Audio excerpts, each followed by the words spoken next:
It's no secret that the month leading up to Christmas is the best time to sell the things that you make. This is also a time where we're coming up with unique Christmas present ideas for our friends and family. I've got my top 5 CNC Christmas projects coming up next. The first project on the list is this reindeer welcome sign. This is backed by popular demand. I made a pumpkin welcome sign back on my fall projects, and so here is the Christmas version. To make this sign, I used 1/2 inch MDF. The overall dimensions are about 22 inches wide by 20 inches tall, so it's a good size. To cut out the 2 separate pieces, the reindeer and the welcome letters, it's one contour toolpath using an 1/8 inch downcut bit. Full disclosure, my wife has done all the painting. I come up with the project, CNC it, and I say, hey, be creative with it. So this is her design as far as the painting goes. If I painted it, it wouldn't look near this good. If this is gonna be just on the front door of your house and gonna get wet, I would look at a different material, maybe a pine rather than an MDF. MDF doesn't do well when it gets wet. Number 2 on this list is this Christmas Eve cookie tray for Santa. I used 3/4 inch cherry for this project, and the overall dimensions are approximately 16 inches by 16 inches. All right, while I'm finishing up that project, I wanted to let you know that the files for all 5 of these projects are available in the description below. In every one of my file downloads, I include a guide that has all the detailed information that you would need to complete this project on your own CNC. That includes the bits I used, the speeds and feeds I used, and any notes on the project that I came across while I was doing the project. So if you have a CNC and you're looking for some Christmas projects to make yourself, this is a great way to support me and my channel. Now let's get back to the build.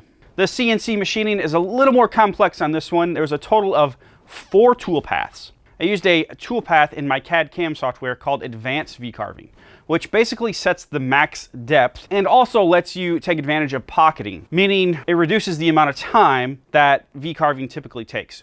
So I started out with a 1/4 inch downcut bit, and wherever that 1/4 inch downcut bit could fit within the tool path, it removed an 1/8 inch of material.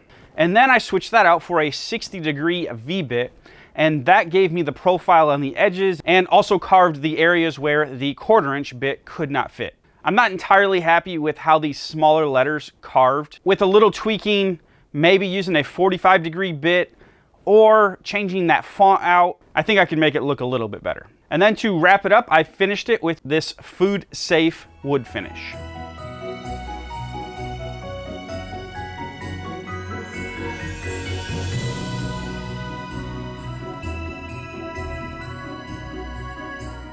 The next project is probably my favorite. It's this Nutcracker Tray, it turned out fantastic.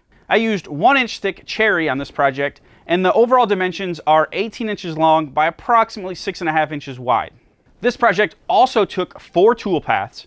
I started out with a bowl and tray bit to clear out a 1/2 inch of material. I utilized that advanced V-carve feature again in my CAD CAM software. I set the max depth to 0.675 inches. I used a 90-degree V-bit instead of the 60-degree V-bit here. This was one of those carves that I wasn't entirely sure about, the tool paths, but I actually nailed it on the first attempt, which that was fantastic.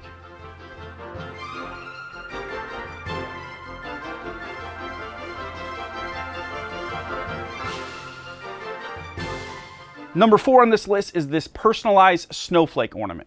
I used a 1/4 inch piece of walnut for this project, and the overall dimensions are 6 inches by 6 inches. I used 2 different tool paths on this ornament.